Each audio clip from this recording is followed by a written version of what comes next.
High বন্ধুরা, তো আমাদের যে নারকেলের বস্তাগুলোকে আমরা কেটে ঢেলে লাইনে দিয়েছিলাম, তো সেই নারকেলগুলো এখন আমাদের পুরোপুরিভাবে বিক্রি হয়ে গেছে। তো এখন এই বস্তাগুলোকে আমাদের আবারও সেলাই করে রাখতে হবে। আর যে স্যাম্পেলগুলোকে আমরা ঢেলেছিলাম, তো সেই স্যাম্পেলগুলোকেও আমাদের উঠিয়ে দিতে হবে। তো চলো আমরা কিভাবে সেলাই করছি আর স্যাম্পেলগুলোকে কিভাবে আবারও বস্তাতে ভরে দিচ্ছি, তো সব কিছুই তোমাদেরকে দেখাচ্ছি। তো চলো ভিডিওটা দেখতে থাকো প্রথম থেকে শেষ পর্যন্ত। আশা করি তোমাদের ভালো লাগবে ভিডিওটা দেখে।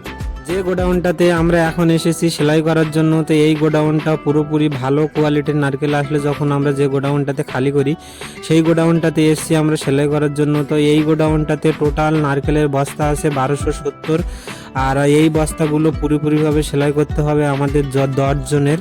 তো এই বস্তাগুলো সেলাই হয়ে গেলে আমরা যে স্যাম্পেলগুলোকে ঢেলেছিলাম সেই স্যাম্পেলগুলোকে ওঠাতে হবে। তো চলো আমরা আগে কিভাবে সেলাইটা করছি আপনাদেরকে দেখাই, তারপরে আমাদের যে স্যাম্পেলগুলো ঢেলেছিলাম সেগুলো কিভাবে ওঠাচ্ছিস তাও দেখাচ্ছি আমি।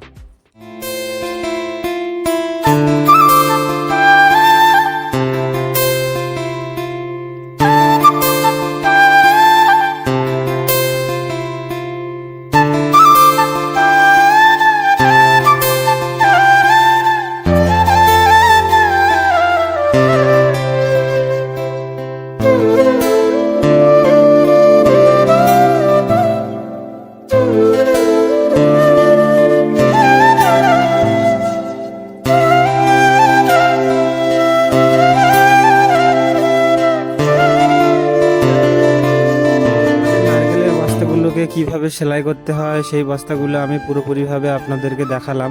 আর এখন আমরা যাচ্ছি যে স্যাম্পেলগুলোকে আমরা ঢেলেছিলাম, এই যে রাখা আছে স্যাম্পেলগুলো, এই স্যাম্পেলগুলোই এখন আমাদের আবারও বস্তাতে ভরে দিতে হবে। তো চলো কিভাবে ভরছি আমরা বস্তাগুলোতে, আর ভরার পরে আরও কি কি কাজ করছি এই বস্তাগুলোকে নিয়ে সবই আমি দেখাচ্ছি। তো আপনারা দেখতে থাকুন ভিডিওটা লাস্ট পর্যন্ত।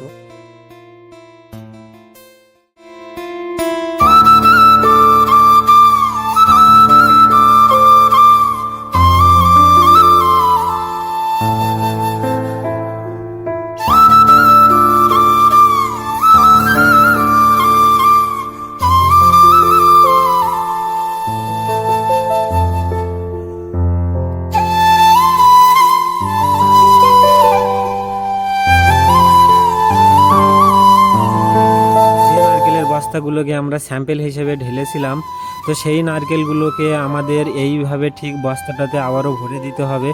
আর বস্তাটাতে ভরা হয়ে গেলে এই বস্তাকে আবারও আমাদের সেলাই করতে হবে। আর সেলাইটা কমপ্লিট হয়ে গেলে যে লাটটা থেকে যে পার্টির স্যাম্পেলটা ঢেলেছিলাম সেই লাটটাতে এই বস্তাটাকে আবারও টেনে রেখে দিতে হবে। আর এই বস্তাটার গায়ে প্রত্যেকটার গায়ে লাট নাম্বার দেওয়া আছে। তো এখন আমাদের পুরোপুরিভাবে সেলাই হয়ে গেছে গোডাউনটা। তো এখন এই বস্তাগুলোকে আমরা ওয়েট করব।